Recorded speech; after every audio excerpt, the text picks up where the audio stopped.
God is good all the time. Tuhan tuh selalu baik sekalipun waktunya nggak baik gitu. Kalaupun Tuhan ngasih kita waktu ataupun keadaan kondisi yang nggak baik, itu tuh pasti ada alasannya.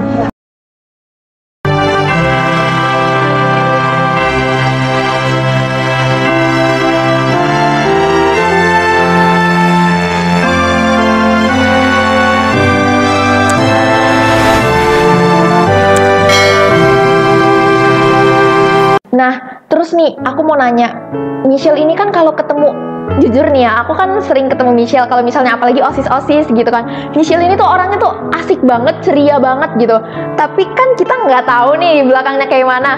Pernah nggak sih Michelle itu ngerasa kayak, ih capek banget gitu, kayak capek mental iya, fisik iya gitu, pernah nggak? Dan kayak gimana gitu ngatasinnya? Pernah, jadi makanan sehari-hari kalau misalkan untuk capek dan sebagainya, apalagi dengan notabene karir aku ya kan, dan kita nggak pernah tahu waktunya kapan, yang kayak pulang subuh jam 3, jam 3 baru berangkat, mungkin juga tidur di mobil tuh pun cuma 2 jam atau 3 jam, itu jadi makanan sehari-hari.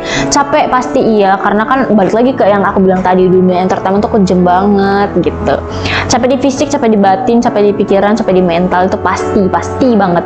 Cuman balik lagi ke tadi, overthinking itu pasti jadi makanan juga kalau untuk urusan kerja kayak gitu. Kadang aku tuh overthinkingnya itu adalah apa yang udah aku start dari sekarang itu tuh kira-kira bisa jadi wadah nggak ya ke depannya gitu. Aku mikir tuh karena aku tuh takut aku nggak bisa mempertanggungjawabkan orang-orang yang udah jadi sayap-sayap aku dan mau nopang aku sampai ke titik sekarang gitu. Lebih mikir kayak gitu. Cuman balik lagi, aku nggak pernah mau nyerah dalam situasi itu. Cuman lebih ke yang kayak takut aja gitu. Tapi takut itu yang aku jadi motivasi gitu. Bener banget. Dan apa ya, kalau misalnya kita harus punya punya misalnya motivasi, itu kita lihat dari orang lain. Misalnya kayak Michelle nih, Michelle kan nggak mau tuh ngecewain orang yang udah bimbing Michelle sampai saat ini kan. Jadi ya mau nggak mau Michelle harus berjuang untuk itu. Ingat aja target awal, tujuan awal Michelle mulai. Iya benar. Aku mulai untuk apa sih? Kadang kayak kalau misalnya kita nih udah capek-capek ngelakuin sesuatu, terus di tengah jalan kayak ih capek pengen nyerah, inget aja awalnya kita mulai itu kayak gimana gitu, bisa sampai di situ tuh. Jangan sampai apa yang udah kita lakuin itu sia-sia, berhenti di tengah jalan gitu kan. Tapi kalaupun sia-sia tuh menurut aku tuh juga Tuhan tuh pasti kasih ada alasannya gitu kan. Gitu. Mungkin ada sesuatu yang lebih baik gitu kan. Bener banget gitu. Tapi buat teman-teman juga jangan pernah gampang nyerah gitu lah ya. Selagi kita masih bisa handle, masih bisa bertahan, ya udah lanjut aja gitu. Karena kalau misalnya kayak gitu kan kita bakalan terbiasa kan. Mungkin awalnya berat banget kayak Michelle tadi kan, bangun tidur jam 3 gitu. Itu pasti berat banget awal-awal, tapi sekarang udah terbiasa dong ya kan. Makanya sipit seperti ini. Makanya kan? Jadi begini. Terus nih, Michelle ini tadi udah Putri Remaja Intelijensia, udah jadi juri juga ya kan. Dari semua yang Michelle lakuin ini, menurut Michelle nih, pencapaian terbaik Michelle sejauh ini tuh apa? Pencapaian terbaik menurut aku pada saat ini tuh adalah terjun ke dunia perfilman sih, sama beauty pageant ya, hal-hal. Dan menurut aku semua yang aku udah capai tuh itu versi terbaik aku sih kalau sebenarnya gitu. Cuman kalau untuk sekarang ini aku lagi pengen banget fokusin ke dunia perfilman, dunia acting gitu. Itu keluar dari zona nyaman aku juga. Plus juga aku nggak handle organisasi yang aku diriin sendiri kan, karena aku founder dari organisasi untuk remaja, dan itu juga puji Tuhan dibantu juga sama teman-teman, ada tim di dalamnya gitu. Jadi bener-bener orang-orang di sekitar Michelle juga support Michelle juga kan. Jadi itulah salah satu yang bikin Michelle itu pokoknya harus bertahan dan harus selalu memberikan yang terbaik gitu. Bener banget, karena orang-orang di sekeliling aku aja mau semangat itu, masa aku pemeran utamanya enggak gitu maksudnya. Bener banget tuh buat teman-teman. Jadi kalau misalnya nih kayak aku aja nih sekarang ya, aku kan emang aku nggak kayak Michelle kan sibuk banget dengan dunia di luar sana tuh udah ada acting gitu-gitu. Aku aja yang cuma sebagai pelajar aja kadang aku capek tapi keinget lagi sama orang tua.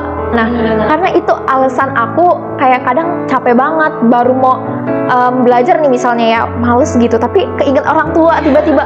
Jadi ya itulah yang kita jadiin semangat untuk terus bisa ngasih yang terbaik gitu kan. Teman-teman, kayak yang udah kita dengar sama-sama tadi nih tentang perjuangan Michelle, lika-likunya Michelle, suka dukanya dalam berkarir, ternyata nggak semudah yang kita pikirin kan. Kadang kita itu suka menganggap remeh sesuatu kayak cuman gitu doang, aku juga bisa. Tapi ternyata kalau kita dengar sendiri nih dari Michelle tadi, ternyata berat banget dan perjuangannya itu nggak main-main, iya kan? Bukan cuman yang biasa-biasa aja, tapi bener-bener berjuang gitu. Aku tuh sampai salut banget dengernya. Kira-kira nih di tengah-tengah dukanya Michelle yang kayak tantangan-tantangan itu kan pasti ada gitu yang muatin Michelle, kayak yang Michelle bilang tadi kan, dari orang yang udah nuntun Michelle. Nah, kalau dari misalnya nih Michelle kan Katolik ya kan, kira-kira ada nggak sih tokoh di Alkitab yang Michelle jadiin teladan atau inspirasi gitu untuk berjuang sampai bertahan di titik ini tuh, ada nggak? Oh pasti ada dong Kak. Tokohnya itu adalah Yusuf. Jadi aku ceritain ya, dari Kejadian bab 39 itu Yusuf itu tuh punya suatu keunggulan di antara saudara-saudaranya, dan dari keunggulan tersebutlah saudara-saudaranya itu tuh berniat untuk ngebuang dia atau ngeculik dia, sehingga berharap untuk dikucilkan gitu. Padahal dia punya keunggulan. Dan di sisi lain, ketika dia sudah ada di Mesir, dia menjadi seorang suami dari istrinya, yang istri Potifar.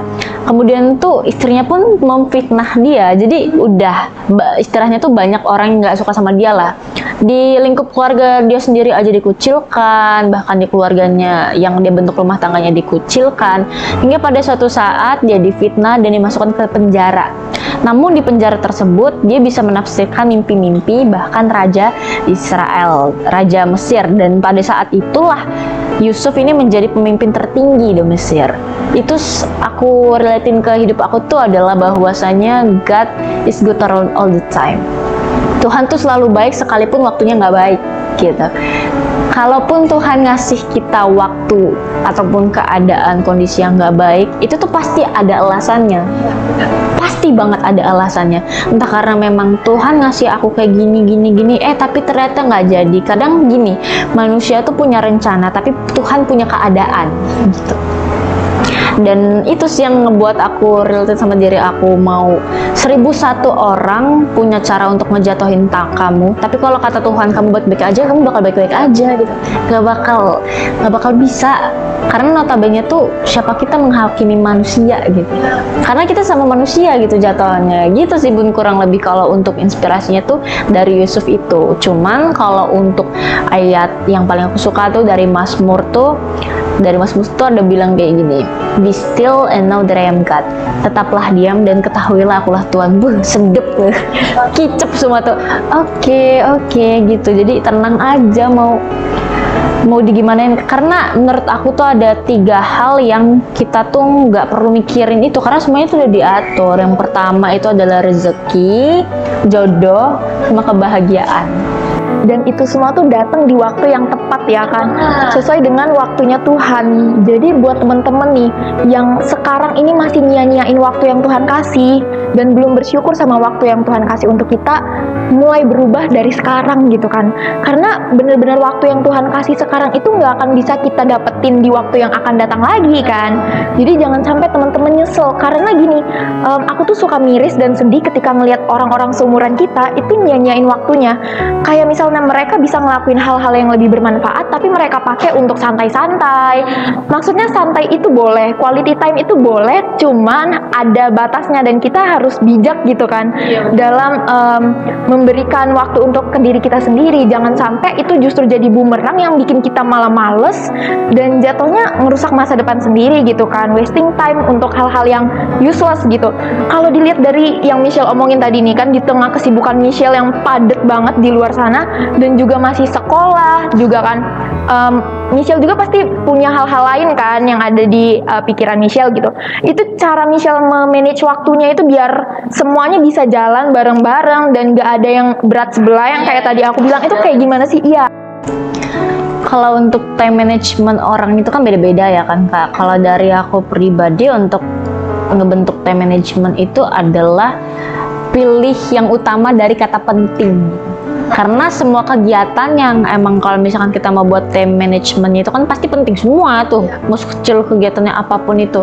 Jadi itu menurut aku pilih yang utama lebih dari kata penting gitu. Iya, jadi kita harus benar tahu apa ya prioritas. Iya bener banget, prioritas utamanya. Jadi ketika kita udah tahu prioritas kita apa yang mau kita capai, itu semua bakalan berjalan aja. Bener banget, semuanya nanti bakal juga ngalir sama diri sendiri. Banget nih. Waduh, salut banget gak sih sama Michelle. Aku itu kadang masih suka, jujur nih ya, aku tuh masih kadang suka agak males gitu tuh di rumah, kayak nyanyain waktu untuk hal-hal yang kurang bermanfaat sih menurut aku. Aku sadar, tapi aku kadang ngerasa nanti dulu lah, suka nunda-nunda gitu ya kan. Padahal orang bilang kalau bisa lakuin sekarang kenapa harus nanti gitu kan. Jangan sampai kebalik ya kan, bener. Karena kadang ada orang yang terlalu menyepelekan waktu dan bilang kalau bisa nanti, ngapain sih harus sekarang gitu kan. Kurang setuju juga nih Kak sama statement yang mengatakan kalau sukses itu, kalau mau ngejar cita-cita nantilah tunggu tua, ngapain, kita kan masih muda, leha-leha aja dulu, nikmatin masa muda. Tapi kalau misalkan kita berkarir atau start dari sekarang sambil nikmatin masa muda, kalau itu bisa dan masih dikasih umur sama Tuhan, kenapa enggak? Jadi kita itu harus perjuangin masa depan kita itu dari sekarang inilah. Karena kalau kita nunggu nanti sampai kapan gitu kan? Kalau dikasih umur. Iya, karena kan kita kan nggak ada yang tahu waktu kan. Jadi kita tuh emang harus berjuang dari sekarang ini. Apalagi kan kita sama-sama SMA, nanti kan kita mau lanjut ke perguruan jenjang yang lebih tinggi gitu kan. Jadi emang perjuangan sekecil apapun itu harus dimulai dari sekarang. Walaupun misalnya nih dari hal-hal yang sederhana aja. Karena itu juga contoh bentuk perjuangan kita. Kayak misalnya aku target aku pengen lulus dengan nilai segini gitu. Nah, kita harus tahu apa yang harus kita lakuin, yang harus kita perjuangin untuk dapat itu, iya kan? Iya bener. Karena balik lagi ke tadi, kalaupun kita berdoa tapi nggak ada yang kita lakuin, sama aja kosong. Kayak iman tanpa perbuatan tuh sama aja kosong. Terus ngomong-ngomong soal perjuangan nih, kalau sekarang ini kan kita nih lagi di kondisi yang nggak baik lah, intinya nggak menguntungkan untuk semua orang ya kan. Di mana-mana sekarang virus corona itu udah kayak apa ya, serem banget lah intinya. Kayak kita ngobrol aja tuh harus jarak-jarakan kan kayak gini. Nah, terus itu kan salah satu hal yang harus kita perjuangin, dimana kita harus berjuang untuk bisa bertahan dan jangan sampai jatuh sakit gitu. Jangan sampai jadi orang yang kena juga gitu kan. Jadi kita tuh benar-benar harus bisa jaga kesehatan kita gitu. Kalau lihat Michelle nih, Michelle ini kan aktif banget gitu, sering ikut kegiatan-kegiatan di luar sana, ketemu sama banyak orang dari mana-mana gitu kan. Yang pastinya kan kalau kita pikir pakai logika itu kayak berpotensi besar gitu kan kalau untuk nularin virus corona kan. Tapi gimana sih caranya Michelle untuk bisa tetap sehat gitu sampai sekarang gitu? Kalau menurut aku soal sakit itu dari sugesti kita sendiri juga nggak sih Bun? Kalau misalkan sebenarnya nih, kalau misalkan kita nggak enak badan, tapi emang dari sugesti kita mikirnya sakit, ya kita bakal sakit. Tapi kalau dari sugesti kita mikir yang kayak oh ya cuma kecapean, juga pasti ntar pulih sendiri gitu loh. Dan kalau menurut aku untuk tips sehatnya itu tuh, satu, jangan pernah manja sama diri sendiri, apalagi jadiin kondisi itu sebagai alasan untuk nggak ngapa-ngapain, untuk mager dan sebagainya gitu. Terutama di kondisi yang seperti ini, perbanyak minum vitamin, makan buah tuh, dan sama jangan telat makannya, itu penting banget gitu. Kalau versi aku sih kayak gitu untuk cara untuk menerapkan pola hidup sehatnya, karena semua tuh balik lagi ke mindset sama sugesti diri sendiri gitu. Cuman jangan lupa tetap patuhi protokol kesehatannya. Harus. Terus ini nih, apa sih kita kan kalau dibilang tadi Michelle udah ngelakuin hal-hal kayak misalnya olahraga gitu-gitu kan. Nah, itu tuh kan penting banget ya. Sekarang itu cara kita berjuang untuk tetap sehat itu, kita itu harus rajin ngelakuin hal-hal yang positif. Kayak misalnya nih makan buah, makan sayur. Mungkin banyak teman-teman yang nggak suka kayak gitu, tapi itu kan kita tahu itu dampaknya bagus buat kesehatan kita. Jadi mulai dari situ aja kita udah perjuangin kesehatan kita sendiri nggak sih, dengan olahraga gitu-gitu. Mulai aja dari hal yang kecil gitu, nanti juga lama-lama kan bakal terbiasa dengan hal-hal yang lebih besar gitu kan. Iya, jadi jangan jauh-jauh lah ngelakuin something yang membuat kita berpengaruh untuk hidup sehat. Lakuin aja dulu dari hal-hal yang kecil. Punya niat untuk self love aja itu udah bagus banget sebenarnya. Nih, kira-kira ada nggak sih yang mau Michelle sampein ke teman-teman gitu? Pesan dari Michelle sendiri untuk teman-teman yang nonton di sini. Pesan dari aku untuk teman-teman yang nonton mungkin adalah gunain waktu sebaik mungkin dan jangan jadiin kondisi itu sebagai alasan untuk memanjakan diri kalian sendiri. Karena selagi ada waktu, lakuin yang terbaik dari segala yang baik gitu. Mantep banget ya.